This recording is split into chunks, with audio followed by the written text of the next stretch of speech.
Gracias por venir en esta tarde, son las 8:15. Vamos a tomar 3 tiempos como acostumbramos. Me parece que está bajo el volumen hoy, ¿no? ¿O no? A ver si hacemos algún ajuste. Ahí está. Anoche terminábamos viendo, ahí mejoró. Anoche terminábamos viendo la importancia que tiene ubicarnos cuidadosamente en el contexto cuando estudiamos una frase, un versículo, un parrafito en la Biblia. Y hablábamos de 3 tipos de contextos que tenemos que fijarnos. Primero, ¿en qué libro está la frase o el párrafo que estudiamos? Entonces, supónganse el libro de Mateo. Bueno, tenemos que ubicarnos dentro del libro de Mateo, su tiempo, su lugar. Bien. Segundo contexto, ¿en qué sección del libro o epístola está? Porque no es lo mismo que esté el texto ese o el parrafito en el Sermón del Monte, en Mateo 5, 6, 7, no es lo mismo que en el discurso que leímos anoche, de Mateo 23, donde decía, ay de vosotros, fariseos hipócritas y todo eso. No es lo mismo Mateo 24, que leíamos después, que Mateo 5. Entonces, primero el contexto de en cuál libro está la frase o el párrafo que vamos a estudiar. Segundo contexto, ¿en qué sección del libro está? ¿Sí? Y tercer contexto, ya ahí mirando el parrafito, tercer contexto es considerar el contexto inmediato, es decir, lo que se viene diciendo antes y lo que se sigue diciendo después. Así que de esa manera tenemos que ubicarnos bien al considerar una frase, un versículo o un parrafito de 3, 4, 5 versículos, de manera de estar seguros de interpretarlo correctamente. Como ustedes saben, les voy a hacer una aclaración. El curso se llama Interpretando las Escrituras. Interpretando. Alguien me preguntó sobre el aspecto de que habíamos hablado un poco de aplicaciones o de aplicarlo a la vida cristiana. Es cierto, yo hablé muy poco de aplicar. Más adelante, en el punto 12, por allá por el sábado me parece, vamos a ver en la diferencia o cómo diferenciar entre explicación de un texto y la aplicación del texto. Hoja 15, punto número 12.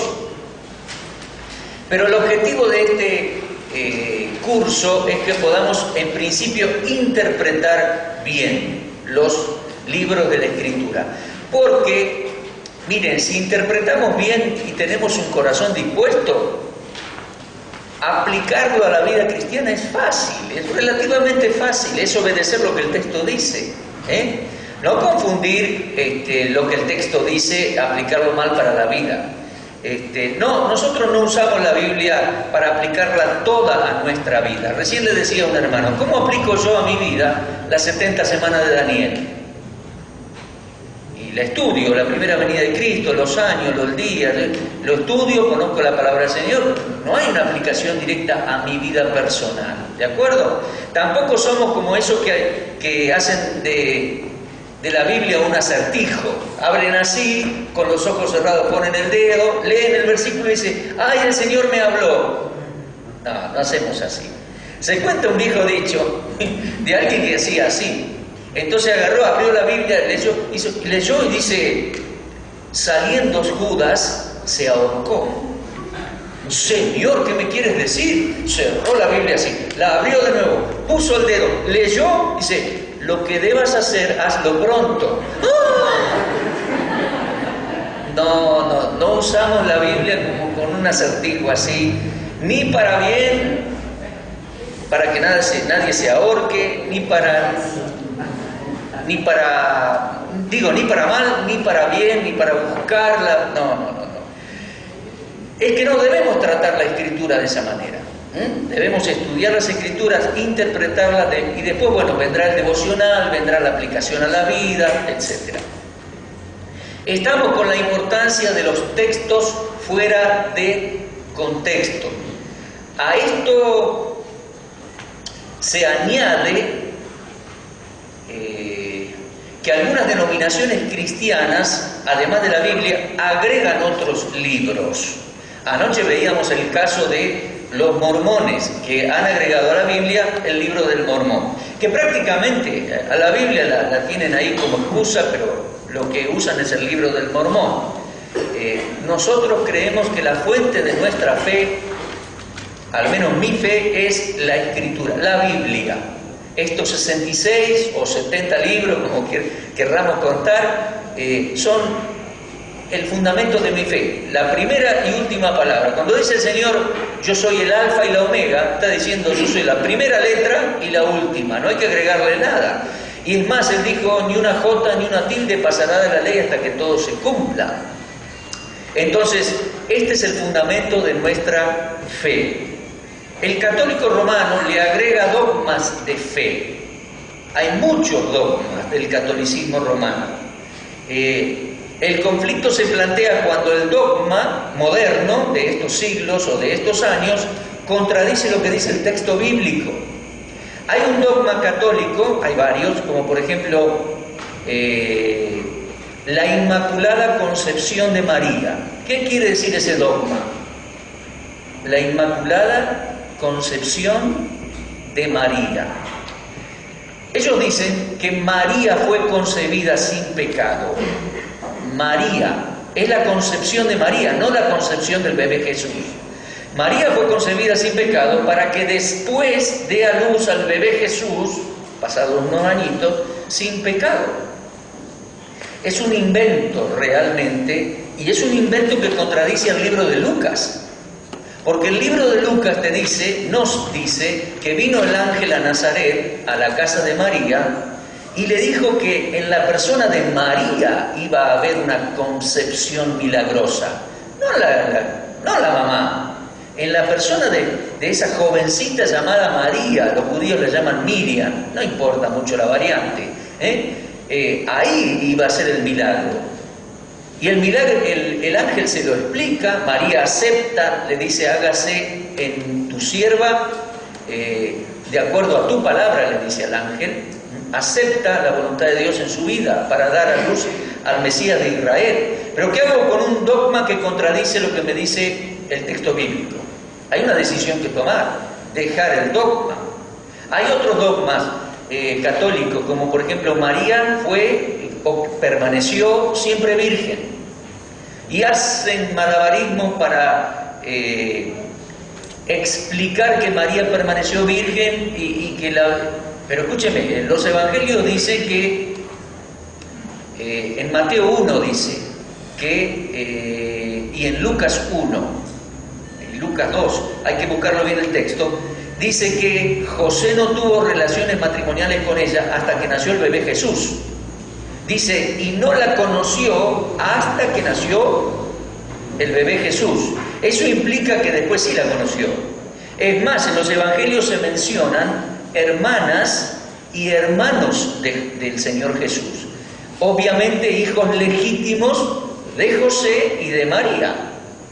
Pero ellos dicen que no, que fueron primos, que la palabra esto. Entonces ¿qué hacemos cuando el dogma contradice la Escritura? Hay que dejar el dogma. Hay que dejar el dogma. Y hay varios más así. Cuando yo me convertí éramos católicos. Yo leí las Escrituras, recibí a Cristo como mi Salvador. Le enseñé a mi mamá. Fue todo un lío en la casa. Un conflicto a veces. Pero fue lindo, ellos recibieron al Señor. Pero pasamos por días y meses de conflicto. Y una vez vino mi mamá muy preocupada, me decía, porque el sacerdote me dijo, dice, saliendo de la misa me dijo que además de la Biblia hay otros libros que tenemos que estudiar. Bueno, mirá que el sacerdote abre los brazos y le cuelgan todas las vestiduras blancas y dice, vamos a leer el Santo Evangelio, esto es palabra de Dios. Y por años hemos dicho, amén, amén. entonces en uno de los dos lugares miente. O detrás del altar, cuando alza las manos así, o te mintió a vos en la vereda. Porque o una cosa es cierta o la otra. Y hay que tomar una decisión. Y allá fue mi mamá toda afligida. Pasaron los años. Mi mamá ya está con el Señor. Y hay que tomar una decisión. Es decir, ¿qué hacemos con esos dogmas? ¿Cuál es la autoridad de fe? Esta es la autoridad de fe. Esta es la palabra de Dios, inspirada de Dios. Los testigos de Jehová tienen lo mismo. Pasa lo mismo con los testigos de Jehová. Llega a mi casa una señora, generalmente vienen de a dos, siempre vienen de a dos. Una señora y un muchacho, etc. Una señora y una joven, o hombres. Y vienen con su Biblia así bajo el brazo y siempre traen un bolsito negro o en la mano, también traen revistas y libros. Y yo llegué a una conclusión, les tengo que hacer ver que una cosa a la otra, porque las revistas contradicen la Escritura. Y entonces me dicen, no, porque explican la Escritura. No, mire. Apocalipsis 7 dice que son 12.000 judíos de cada una de las 12 tribus de Israel. Y dice, 12.000 de tal tribu, 12.000 de tal tribu, 12.000. Son judíos. No, pero en realidad no son judíos, me dice la señora. Lo que pasa es que son 144.000 de los destacados, de los testigos de Jehová. Bueno, señora, esa explicación usted la recibió de las revistas y de los libros que escriben unos señores que viven en Nueva York y son miembros de la Watchtower Society, qué sé yo, la sociedad de la Torre del Vigía. Entonces, usted tiene que creer definidamente qué va a creer. Es decir, me expresé mal. Usted tiene que decidir qué es lo que va a creer. Porque una cosa contradice la otra. No, sí. Mire, si fueran judíos, ¿cómo lo debería decir? Si los 144.000 fueran judíos, ¿cómo debería decir el texto? Y tendría que decir que son judíos. Señora, eso dice. Claro. Y así varias cosas. Ellos niegan sistemáticamente que Jesús es Dios en ser humano. Entonces les llevo a los salmos. Uso el argumento de Hebreos 1, que menciona 3 salmos mesiánicos que presentan al Mesías con los 3 nombres primarios de Dios. Salmo 45 lo anunciaba y lo anuncia como Elohim hecho hombre. Salmo 102 y Zacarías 14 y otros textos más. Salmo 23, por ejemplo, Jehová mi pastor, presenta al Mesías como Jehová en ser humano. Jehová mi pastor, ¿vio el Salmo 23?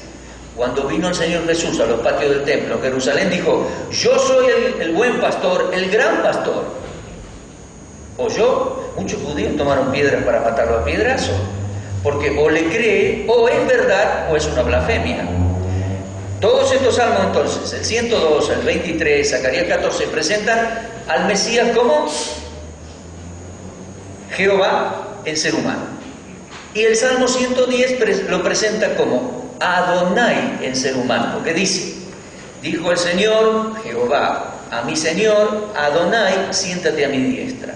Es Adonai, es el gran Adonai de Israel, es el Señor, el gran Adonai de David. Entonces, es Dios. Entonces, tienen que decidir qué va a creer, si la Biblia o esos libros y revistas. Y hay un montón. Todo esto viene por texto fuera de contexto. Y los testigos de Jehová, miren, le digo, yo discuto con testigos de Jehová hace 35 años. Lo miro al joven y le digo, vos no habías nacido todavía. Sí. Bueno, no por eso soy dueño de la verdad, ¿tá? Pero hay que estudiar las Escrituras. De hecho, los testigos de Jehová han variado un montón de doctrinas, ¿tá? Y hay que decidir qué va a creer.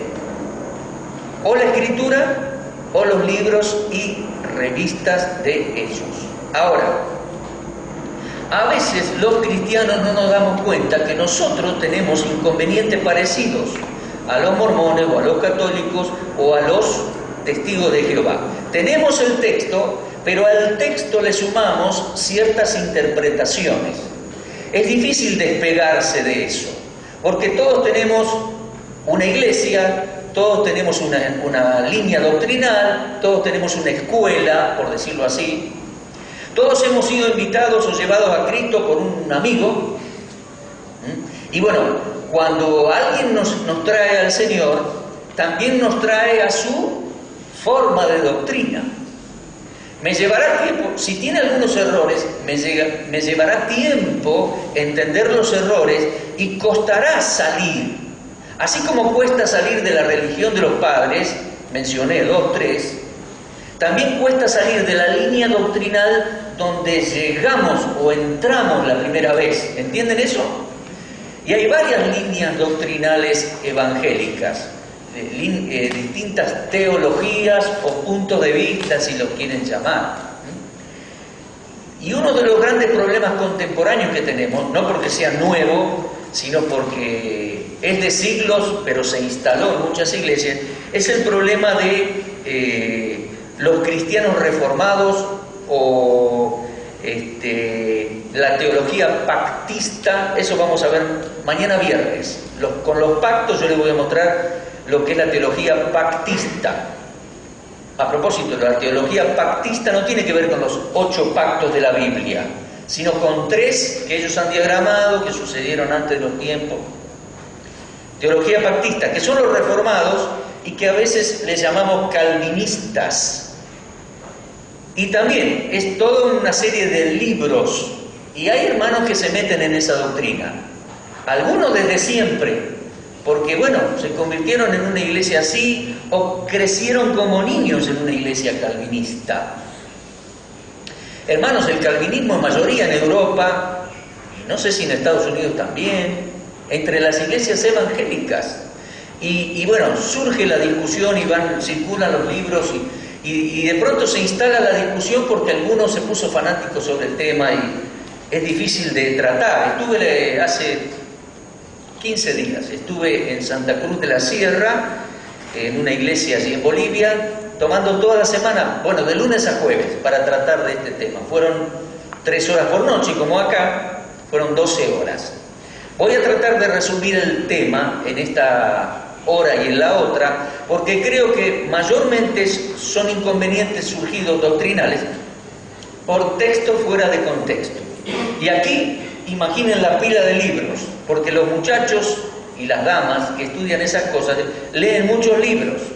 El problema calvinista o el enfoque calvinista que se le llama, comenzó no con Calvino, sino con Agustín, el que se llamó San Agustín. Agustín de Hipona, siglo IV.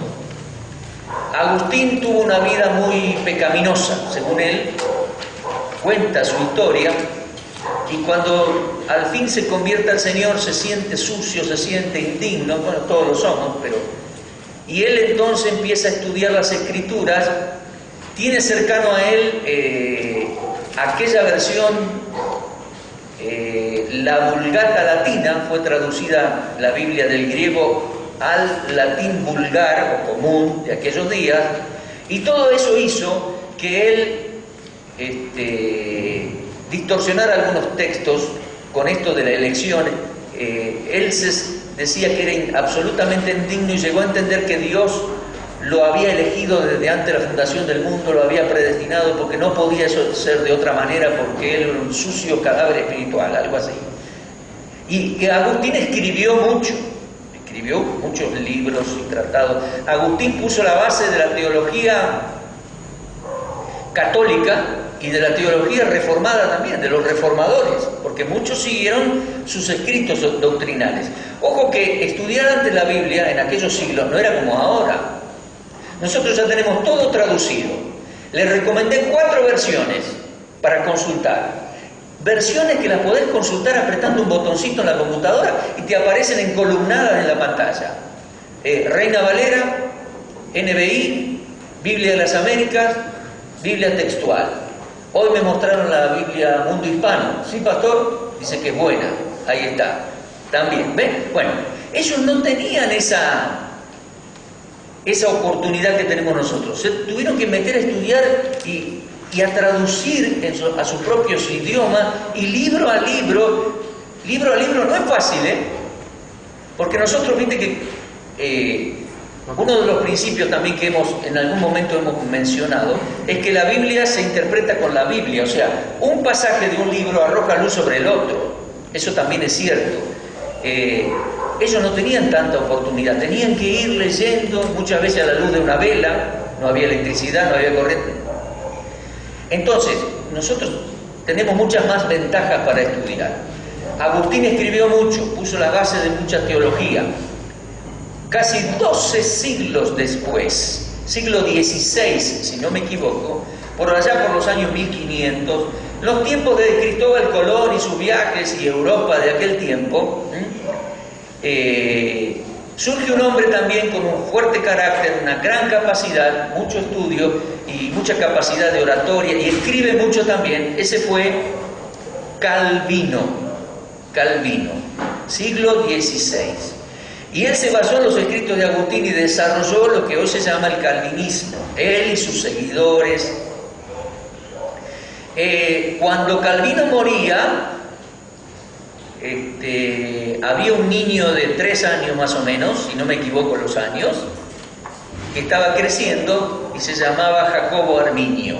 Llegó adulto, Calvino murió, llegó adulto Jacobo Arminio y él se fue al otro extremo de Calvino. Calvino decía, vamos a ver en un momento lo que Calvino dijo y quedó establecido como postulado calvinista, que Dios elige a los seres humanos desde antes de la fundación del mundo, que el hombre no tiene libre albedrío, que el hombre no puede creer, que Dios es un cadáver espiritual el hombre y que Dios le tiene que dar vida para que nazca de nuevo y después va a creer. Todo un lío. Al evaluar toda esta doctrina, Jacobo Arminio se fue al otro extremo y habló en contra de el calvinismo, pero se fue al otro extremo y hasta llegó a pensar en la pérdida de salvación. Los arminianos actualmente enseñan la pérdida de salvación. Ahora, yo no soy ni lo uno ni lo otro. Y no falta el hermano que te dice, claro, hermano, hay que tener un equilibrio. Ni lo uno ni... y vos me podés explicar lo que significa esa palabra. No, la idea no es tener un equilibrio, la idea es interpretar bien las escrituras. Bueno, y así fue. Después de Jacobo Arminio, Calvino, Arminio, vinieron muchos que fueron calvinistas y muchos que fueron arminianos hasta el día de hoy. Algunos más moderados, algunos más pronunciados, algunos hiper, algunos moderados.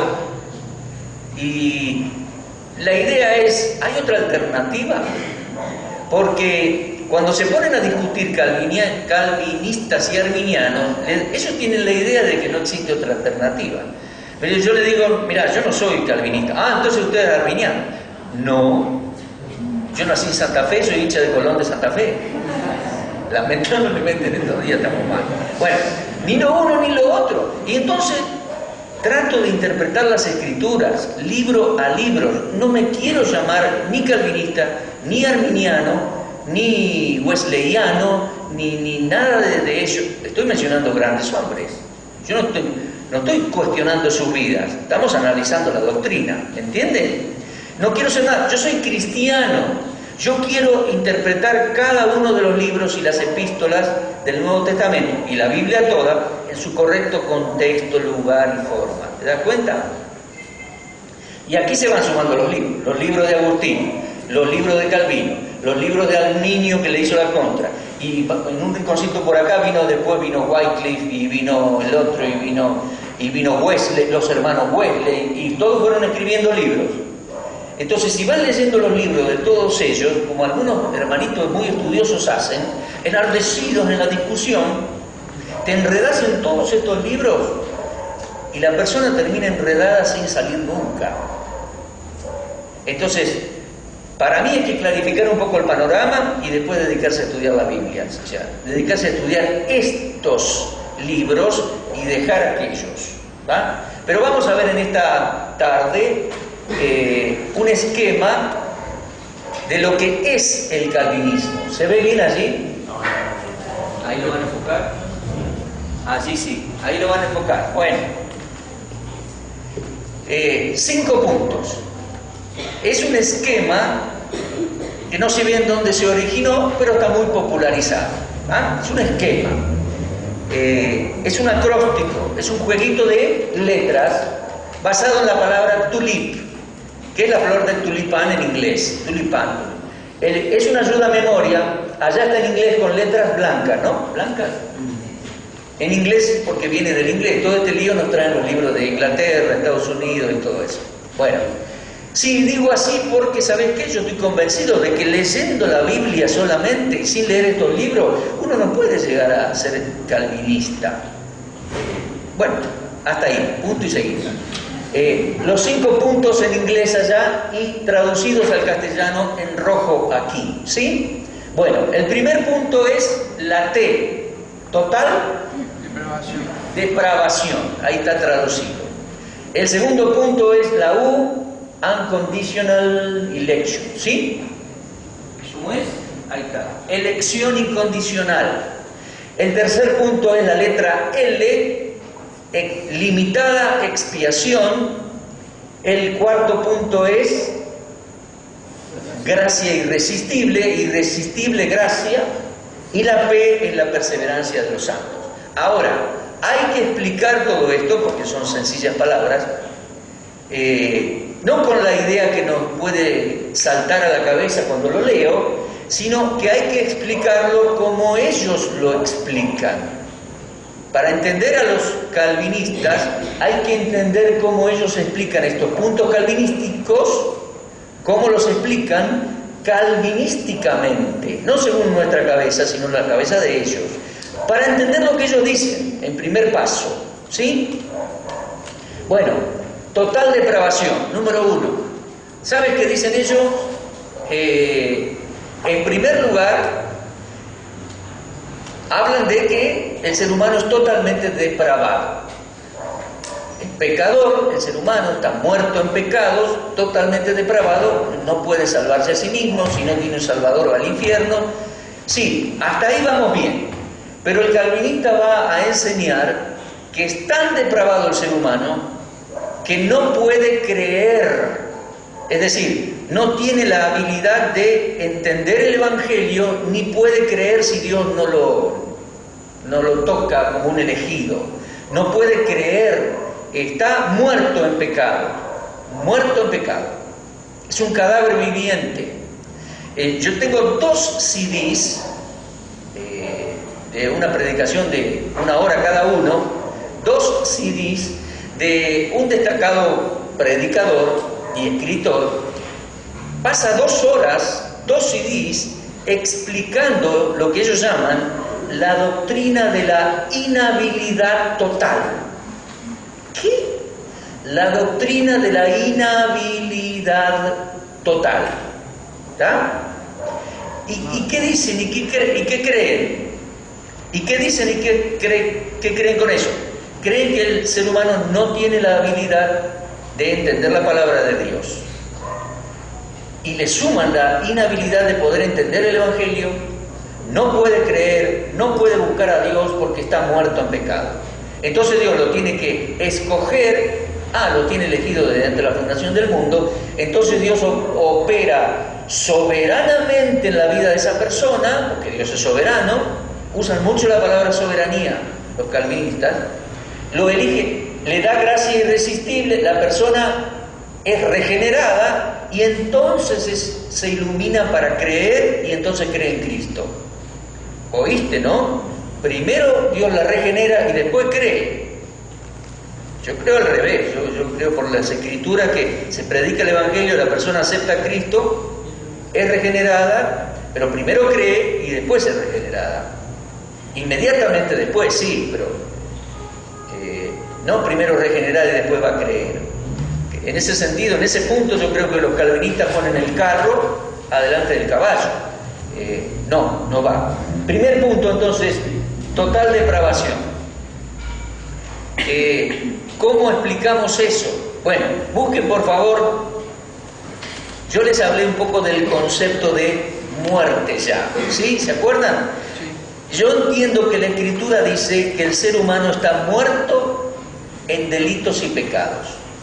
No es algo cadavérico adentro, no es una muerte cadavérica, porque ellos dicen, es como un cadáver en la morgue, está frío, no reacciona, no tiene signos vitales, lo pinchás con una aguja, no reacciona. No, la imagen no es muy linda, ni la ilustración es adecuada. Porque la Escritura dice, Efesios capítulo 2, dice que estábamos, ese es el ser humano común, muertos en delitos y pecados. Efesios 2, 1. Os dio vida a vosotros cuando estabas muertos en delitos y pecados. Ahí, fíjate por favor, Efesios 2, 5. Estando nosotros muertos en pecados. ¿Te das cuenta? No es que el ser humano común es un cadáver que no puede conocer a Dios, no, momentito. No es una muerte cadavérica, está muerto como Adán. ¿Se acuerdan que anoche les explicaba? Cuando Adán pecó, ese día murió, fue echado del jardín. Esa es la muerte espiritual, es separación, fue marginado, fue destituido de la gloria de Dios. Entonces, desde aquella tarde, Adán pasó a estar fuera de la presencia de Dios, muerto en delitos y pecados. ¿Se dan cuenta? Lo mismo dice Colosenses 2:13. Fíjese por favor, Colosenses 2:13. El Señor dice, a vosotros, estando muertos en pecados, y en la incircuncisión de vuestra carne, os dio vida juntamente con Él, perdonándonos todos los pecados. Fundamental esa frase. Perdonándonos todos los pecados.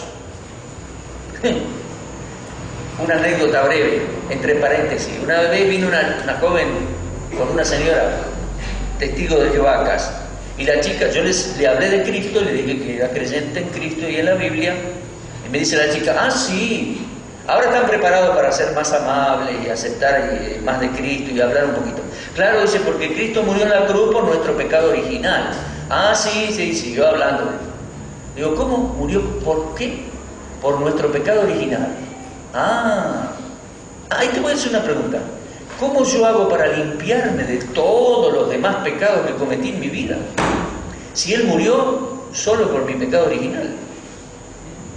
La chica no sabía qué decir, le digo, no, murió por todos y me perdonó todos mis pecados. Es la frase que terminamos de leer. Por eso cierro el paréntesis de la pequeña anécdota y mire la frase, interpretación bíblica, perdonándonos, la última frasecita de Colosenses 2:13, perdonándonos todos los pecados.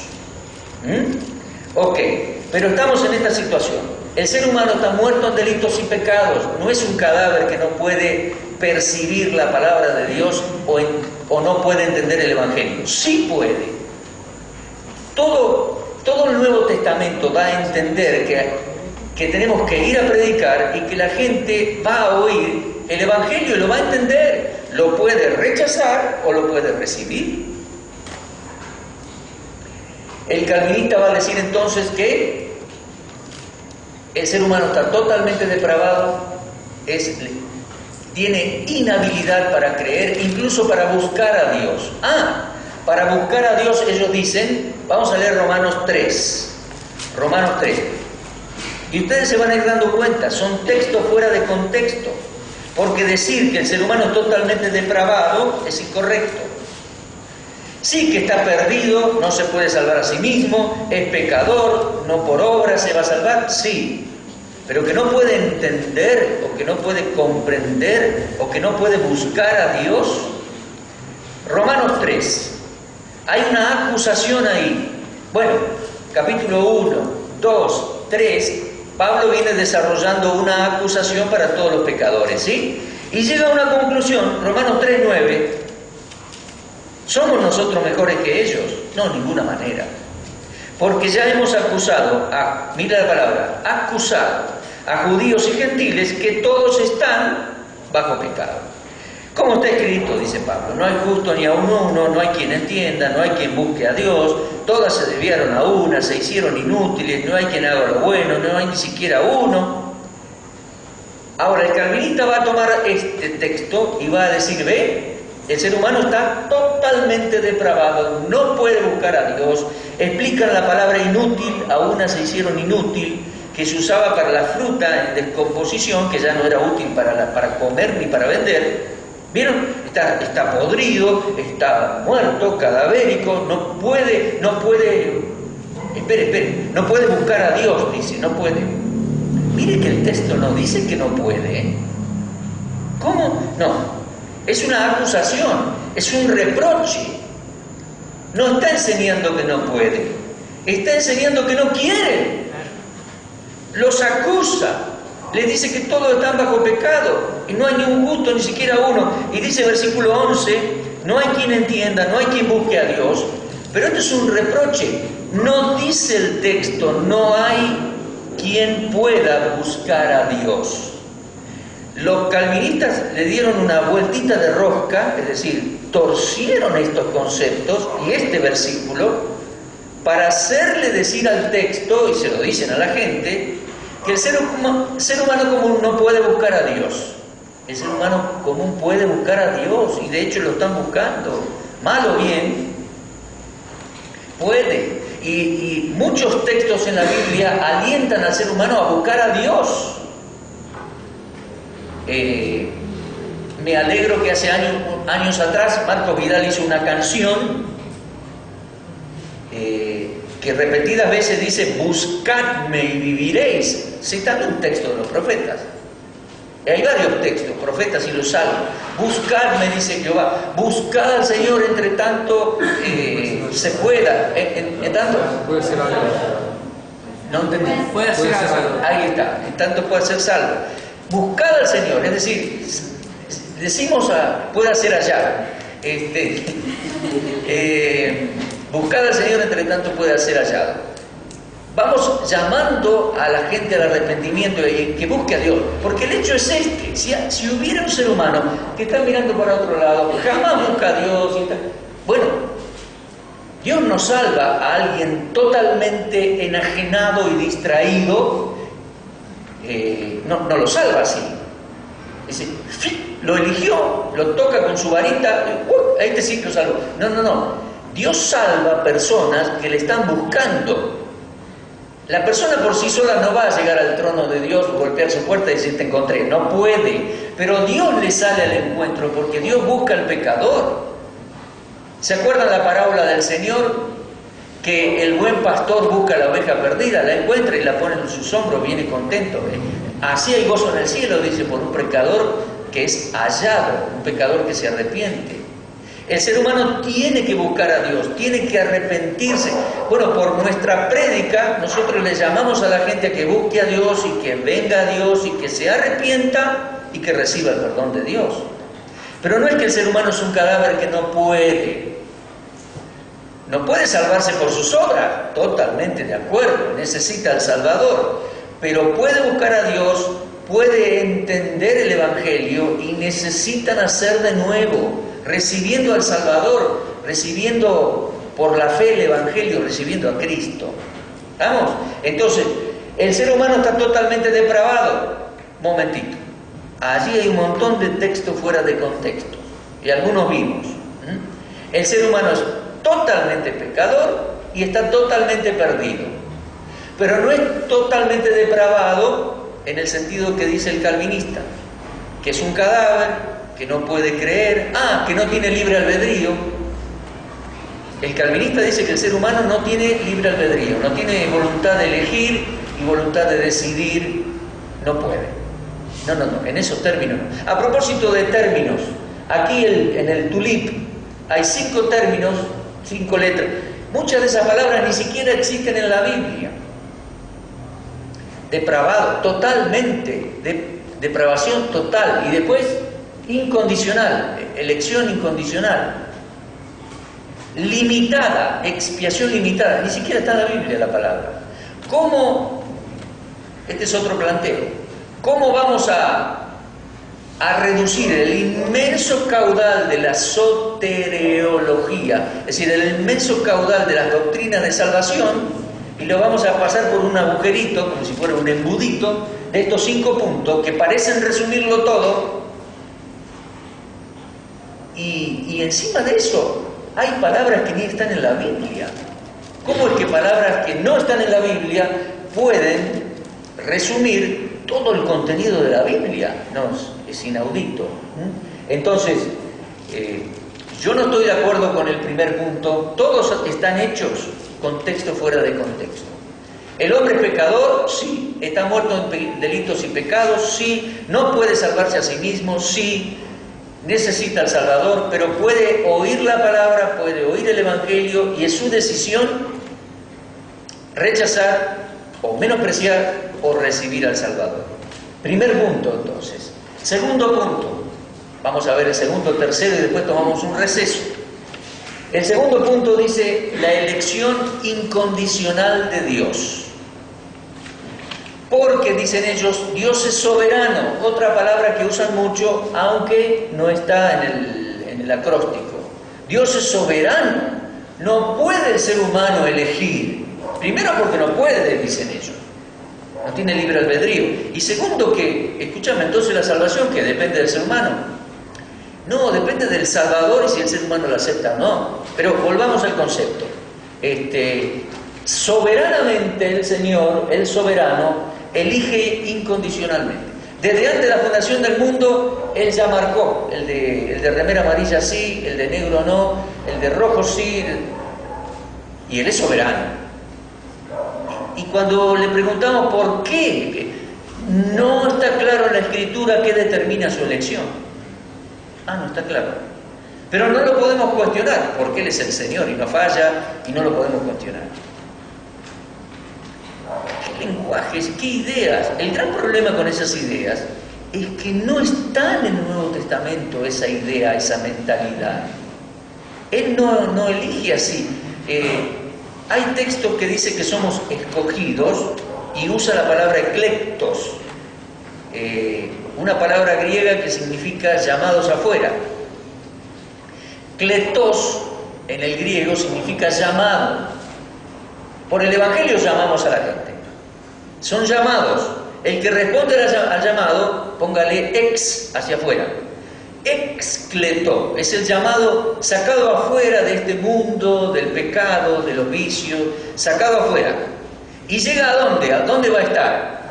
Acá, en la eclesía, la asamblea de los llamados afuera. Es la misma palabra. Ecleto y la eclesía. Sucede un caso que la palabra eclesía fue transliterada y es iglesia, ¿no? Iglesia. ¿Comprenden? Asamblea, los llamados afuera. Pero la palabra ecletos no fue transliterada, fue traducida y fue puesta la palabra elegir o escoger. Entonces se tuerce el significado, pero podría haber sido no transliterada y entonces hubiéramos sido los eclectos de la Iglesia de Dios. Los llamados afuera. Pero no es que Dios dijo, este sí, aquel no, este sí. Soberanamente, y no me discutas, y no te lo digo. No es así. Porque Dios nos dice en los términos en que llama a las personas y les salva y les invita a venir. Y nos dice incluso los términos de su elección. Por favor, mire 2 Tesalonicenses 2. 2 Tesalonicenses 2. Allí hay un texto muy importante.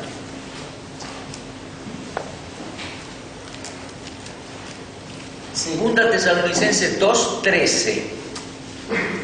Pablo dice, nosotros debemos dar siempre gracias a Dios respecto a vosotros, tesalonicenses, hermanos amados por el Señor, de que Dios os haya escogido desde el principio para salvación. Mediante, y aquí les va a decir mediante qué. No es soberanamente digita uno, el otro no, y lo decide así. No. Nos escogió desde el principio para salvación mediante la santificación por el Espíritu y sería mediante la fe en la verdad a lo cual lo llamó mediante nuestro Evangelio para alcanzar la gloria de nuestro Señor Jesucristo. Cuando ahí usa otra palabra, no es eclectó, escogidos, es una palabra que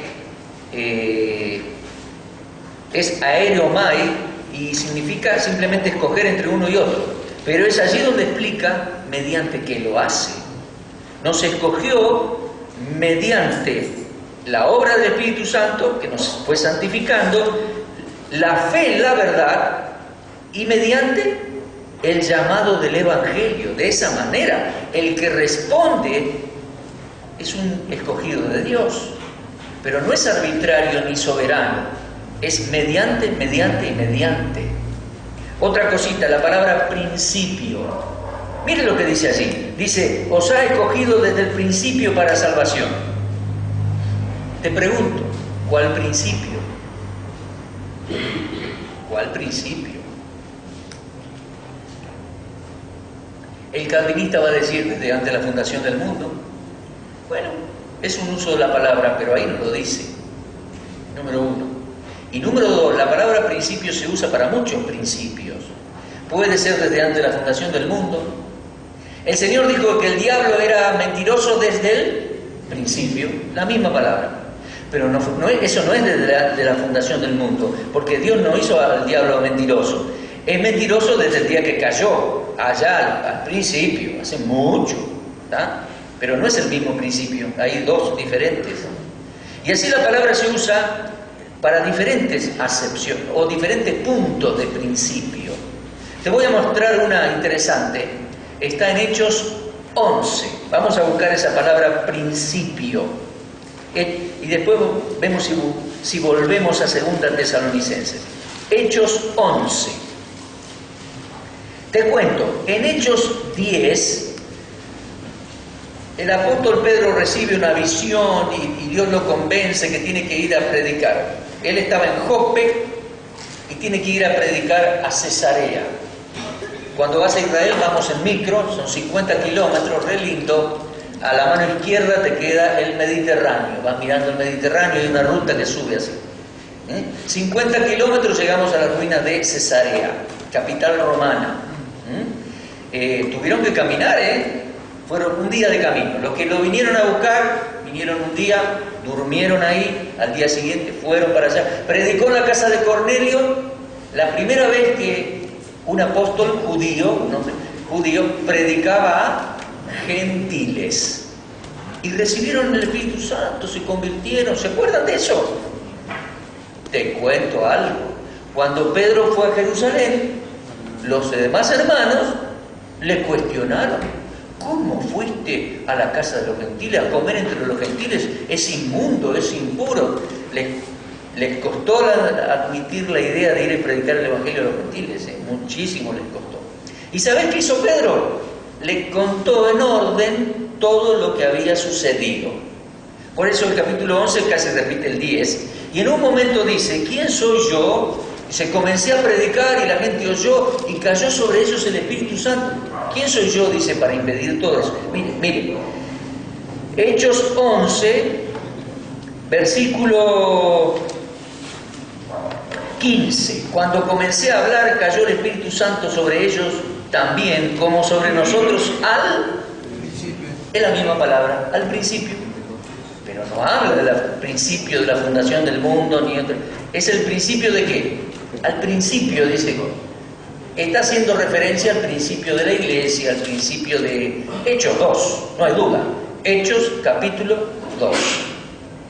Al principio. Entonces cuando volvemos a Tesalonicenses, o si lo quieren leer o mirar, o mentalmente, Pablo dice, estoy contento por ustedes porque Dios los ha escogido desde el principio para salvación, mediante nuestro Evangelio, mediante la palabra, fe en la verdad y mediante la santificación por el Espíritu Santo. ¿Cuál principio? Mira, yo hice un estudio de todos Tesalonicenses en Hechos 17, de hecho está en algún disco por ahí, en algún CD, y toda primera Tesalonicense y toda segunda. Y me parece que el apóstol Pablo se refiere al principio de la predicación en Tesalónica, en Hechos 17. porque después se complicó mucho la situación familiar y se pelearon públicamente en la sinagoga, se complicó mucho la situación. Y Pablo dice en 2 Tesalonicenses, yo dice, doy gracias a Dios que desde el principio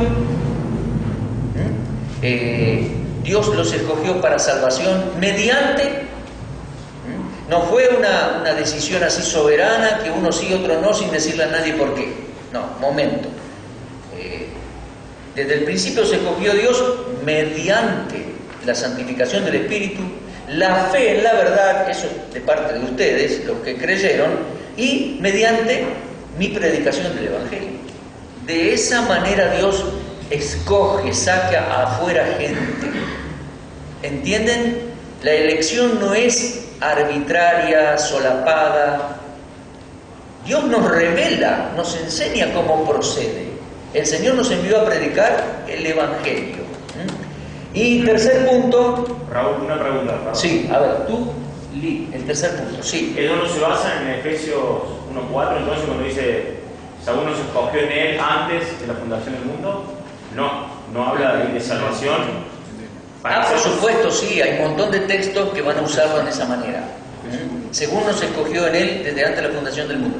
Pero ahí, en Efesios 1, también dice predestinado para adopción. Hay un montón de explicación que dar, porque son frasecitas cortas que hay que entenderla en su contexto, en su trasfondo. Y nos escogió en él, sí, en Cristo, nos secletó, nos llamó afuera en Cristo, desde antes de la fundación del mundo, sí, lo tenía planeado, pero no quiere decir que lo tenía digitados o puesto aparte o así. Merece toda una explicación. También Romanos 9. En Romanos 9 leemos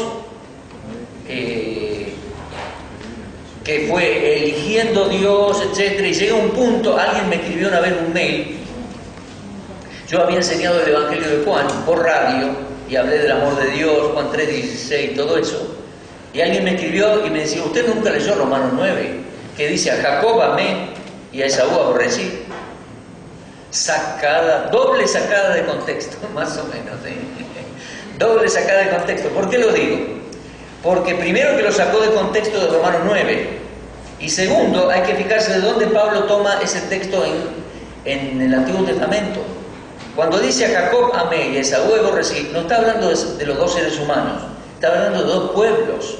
Y el texto fue tomado de Malaquías, no habla de dos seres humanos. Cuando habla de los seres humanos, dice antes, es decir, de Jacob y de Esaú, dice el mayor servirá al menor. Sí, eso fue una profecía, el mayor servirá al menor. Está. Pero después dice a Jacob amé, a Esaú aborrecí. Es después de tantos años y cosas que pasaron y profecías, hay todo un estudio para hacer. Ese texto de Malaquías se refiere a los dos pueblos. A los dos pueblos. Y así, hay que ir explicando texto por texto. ¿De acuerdo? Tercera palabra. ¿Cuál es? Expiación limitada. Los calvinistas han armado un esquema de pensamiento diciendo que Dios escogió desde antes de la fundación del mundo y a los que van a ser salvos, de manera que los que están elegidos no se van a perder y los que no están elegidos no se van a salvar. Entre paréntesis, ¿para qué predicar? ¿Para qué orar? Si fuese así. ¿Para qué ofrendar para que vaya un misionero a predicar?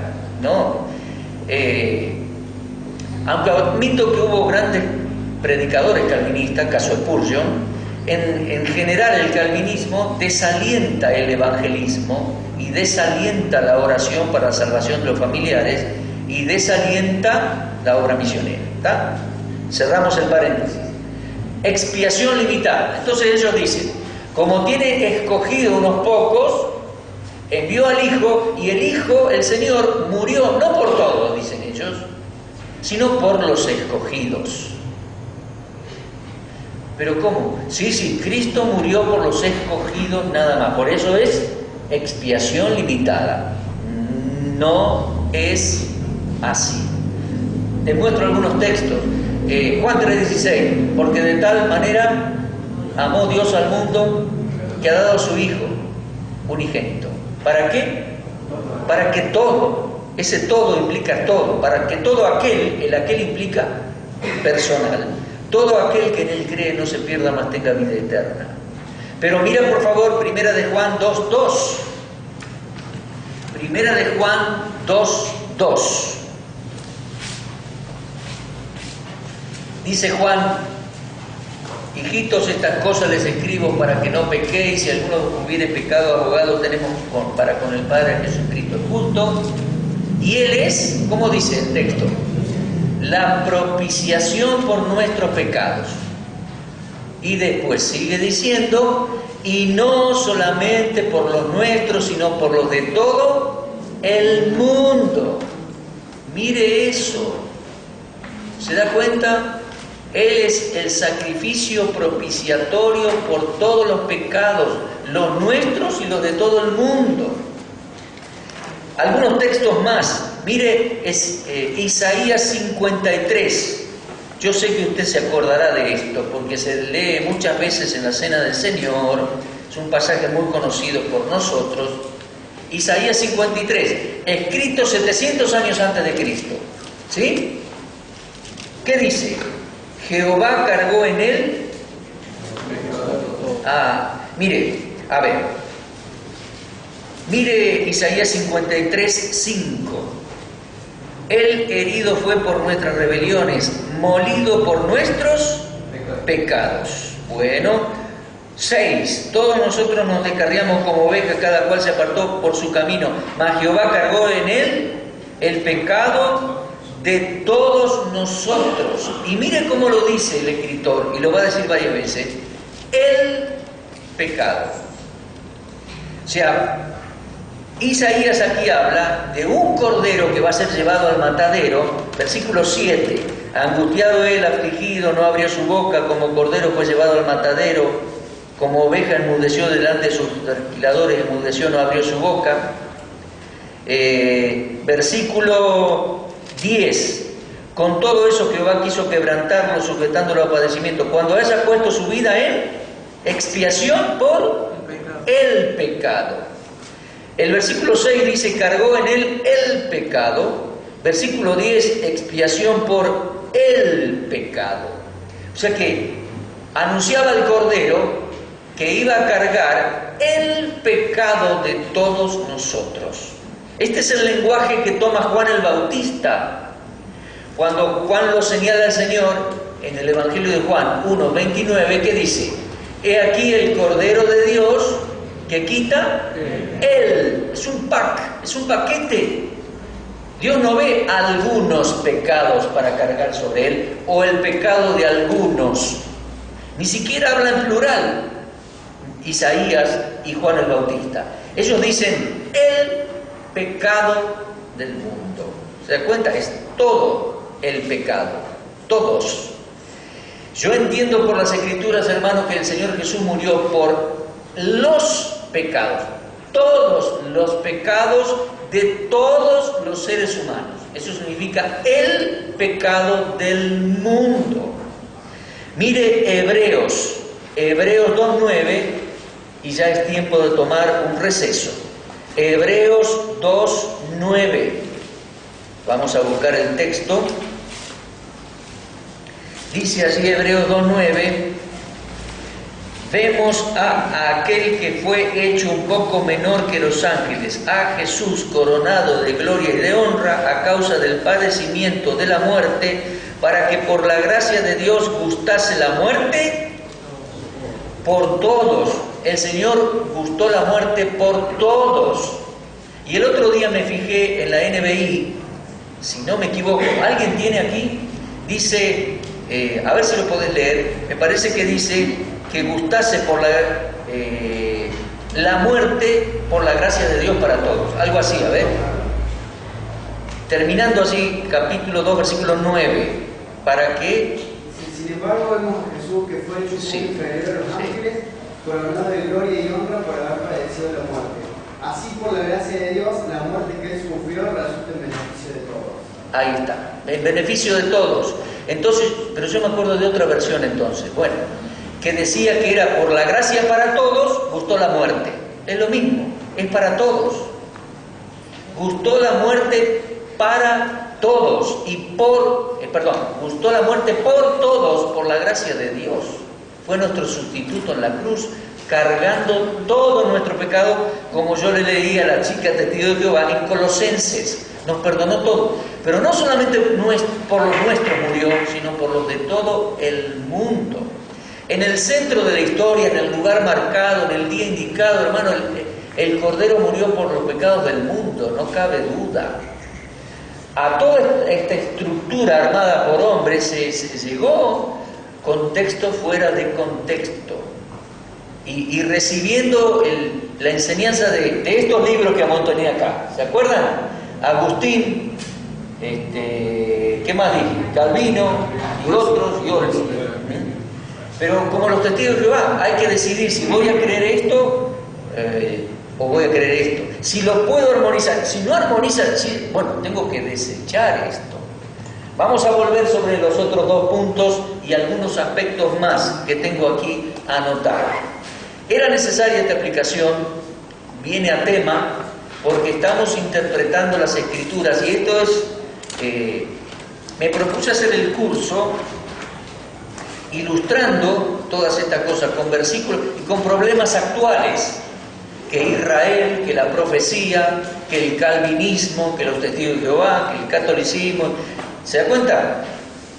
Al fin y al cabo la discusión calvinista es de siglos y si nos enredamos de eso no ayuda, no edifica ni sirve para mucho o para nada. Entonces, quiero analizarlo interpretando correctamente y que lo podamos entender. Hacemos un receso, un recreo y continuamos. Vamos a orar y tomamos el recreo. Muchas gracias, Dios, por este tiempo y la claridad de tu palabra, Señor. Ayúdanos a aceptar cada texto en su contexto y de manera directa. Ayúdanos a discernir, a comprender y a decidir, porque el fundamento de nuestra fe es la Biblia.